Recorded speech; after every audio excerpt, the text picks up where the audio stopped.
నమస్కారం. దేవుడు ఎక్కడుంటాడు? ఈ ప్రశ్న మనందరికీ ఎప్పుడో ఒకప్పుడొస్తుంది కదా! ఇది ఏదో పెద్ద ఫిలాసఫీ కాదు. ఒక చిన్న పిల్లాడి అచంచలమైన విశ్వాసం, ఆ విశ్వాసం కోసం భగవంతుడు అద్భుతంగా ఆవిర్భవించిన కథ ఇది. పదండి ఆ కథేంటో చూద్దాం. ఆ ప్రశ్నకు సమాధానం ఇదిగో ఇక్కడుంది. భక్త ప్రహ్లాదుడు చెప్పిన ఈ మాటల్లోనే. ఆలోచించండి. తండ్రి ఒక రాక్షస చక్రవర్తి. అయినా సరే ప్రహ్లాదుడు అస్సలు భయపడలేదు. నా నారాయణుడు అంతటా ఉన్నాడు అని ఎంత ధైర్యంగా, ఎంత విశ్వాసంతో చెప్పాడో చూడండి. ఆ ఒక్క మాటే మొత్తం కథను మార్చేసింది. సరే, ఇప్పుడు అస్సలు విషయంలోకి వద్దాం. స్వామి ఎలా ఆవిర్భవించాడు? మనం నరసింహ జయంతి ఎందుకు జరుపుకుంటాం? దాని వెనకున్న అసలు కారణం ఇదే అన్నమాట. ఇది జస్ట్ ఒక పండుగ మాత్రమే కాదు. భక్తి ముందు అహంకారం ఎలా తలవంచిందో చెప్పే అద్భుతమైన గాథ. ఈ కథలో విలనెవరంటే హిరణ్యకశిపుడు. విష్ణువు మీద విపరీతమైన పగతో ఘోరమైన తపస్సు చేశాడు. బ్రహ్మదేవుడి దగ్గర్నుంచి ఒక స్పెషల్ వరం సంపాదించుకున్నాడు. ఆ వరమేంటంటే అతన్ని ఎవ్వరూ చంపలేరు.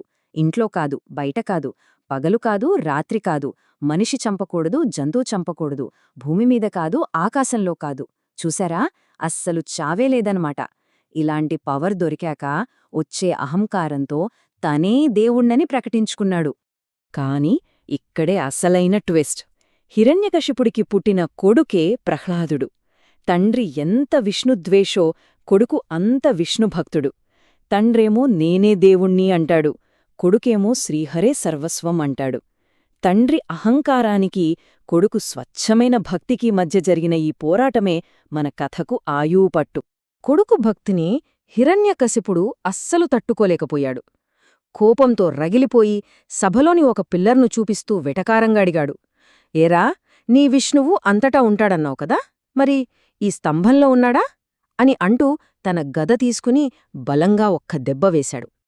ఆ దెబ్బ కొట్టగానే ఒక మహాద్భుతం జరిగింది. ఆ స్తంభం రెండుగా చీలిపోయింది.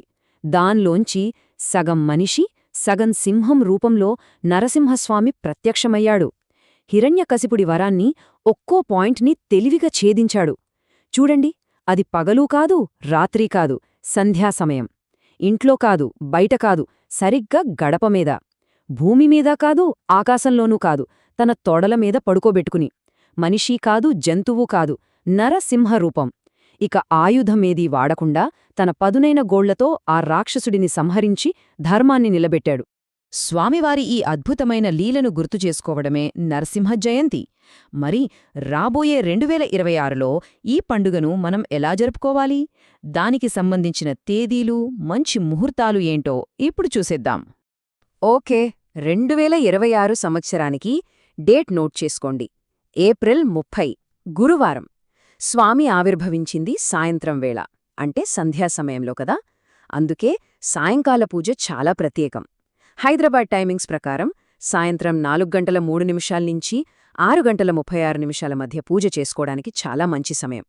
ఇక ఉపవాసం ఉండాలనుకునేవాళ్లు ఉదయం 10:57 నుంచి మధ్యాహ్నం 1:30 మధ్యలో సంకల్పం చెప్పుకోవచ్చు. సరే, టైమింగ్స్ తెలిసాయి కదా. మరి ఇంట్లో భక్తిగా స్వామివారిని పూజించుకోవాలంటే ఏమేం కావాలి? చాలా సింపుల్ లిస్ట్ ఇది. దీంతో ఎవ్వరైనా సరే పూజకు ఈజీగా రెడీ అయిపోవచ్చు. ముఖ్యంగా మనకు కావలసింది లక్ష్మీ నరసింహస్వామి ఫోటో లేదా చిన్న విగ్రహం. తర్వాత కలశం, పంచామృతాలు, పండ్లు, పువ్వులు, ఇవన్నీ కామన్. కానీ కొన్ని వస్తువులు అస్సలు మర్చిపోకూడదు. అందులో ఒకటి స్వామికి ఎంతో ఇష్టమైన తులసి దళాలు. ఇక నైవేద్యం విషయానికొస్తే పులిహోర ఉండాల్సిందే. స్వామి ఉగ్రరూపాన్ని శాంతపరచడానికి చల్లదనాన్నిచ్చే పానకం, వడపప్పు కూడా తప్పకుండా పెట్టాలి. పూజ సామాగ్రి అంతా రెడీ చేసుకున్నాం. ఇప్పుడు ఇంట్లోనే ఈ వ్రతాన్ని ఎలా చేసుకోవాలో స్టెప్ బై స్టెప్ చూద్దాం. చాలా సింపుల్ ప్రాసెస్. ఫస్ట్, ఏ పూజకైనా ముందుగా మనం పసుపు గణపతిని పూజిస్తాము కదా, అలా ఆటంకాలు లేకుండా చూడమని ప్రార్థించాలి. ఆ తర్వాత స్వామివారికి షోడశోపచార పూజ చెయ్యాలి. అంటే స్వామిని మన ఇంటికి ప్రేమతో ఆహ్వానించి ఆసనం, నీళ్లు, పువ్వులు ఇలా 16 రకాల సేవలు చేయడమన్నమాట. తర్వాత తులసి ఆకులతో అర్చన చేసి స్వామివారి వ్రతకథలుంటాయి కదా, వాటిని చదవడం లేదా వినడం చాలా ముఖ్యం. ఫైనల్గా మనం ప్రేమతో వండిన నైవేద్యం సమర్పించి కర్పూరహారతి ఇచ్చి పూజను ముగించాలి. ఇప్పుడు మనం ఈ విశ్లేషణలో చాలా పవర్ఫుల్ పార్ట్కి వచ్చాం. నరసింహస్వామి అనుగ్రహం పొందడానికి మనం జపించాల్సిన ఒక ముఖ్యమైన మంత్రముంది. ఆ మంత్రమేంటి, దానివల్ల కలిగే ప్రయోజనాలేంటో తెలుసుకుందాం. ఇదిగోండి ఆ స్వామిని ప్రసన్నం చేసుకునే మహాశక్తివంతమైన శ్రీ నరసింహం మంత్రం. ఇందులో ప్రతి పదం స్వామివారి పరాక్రమాన్ని, ఆయన కరుణను తెలియజేస్తుంది. ఈ మంత్రాన్ని జపిస్తే ఎలాంటి భయాలైనా తొలగిపోతాయని గట్టి నమ్మకం. ఒక్క క్షణం ఈ పవిత్రమైన శ్లోకాన్ని మనసులోకి తీసుకుందాం. ఈ మంత్రానికి చాలా లోతైన అర్థం ఉంది. దాని సారాంశం ఏంటంటే, ఓ నరసింహ, నువ్వు ఉగ్రరూపుడివి, మహావీరుడివి, సాక్షాత్తు మహావిష్ణు స్వరూపుడివి. భయంకరంగా కనిపించిన భక్తులకు శుభం చేసేవాడివి. నువ్వు మృత్యుకే మృత్యువి. అలాంటి నీకు నమస్కరిస్తున్నాను. చూసారా ఎంత పవర్ఫుల్ మీనింగో? మరి ఈ వ్రతాన్ని చేయడం వల్ల మనకు ఏం లాభం? ఇది కేవలం బయట శత్రువులనే కాదు, హిరణ్యకశిపుడిలో ఉన్నట్టు మన లోపల ఉండే అహంకారం, కోపం లాంటి శత్రువులను కూడా నాశనం చేస్తుంది.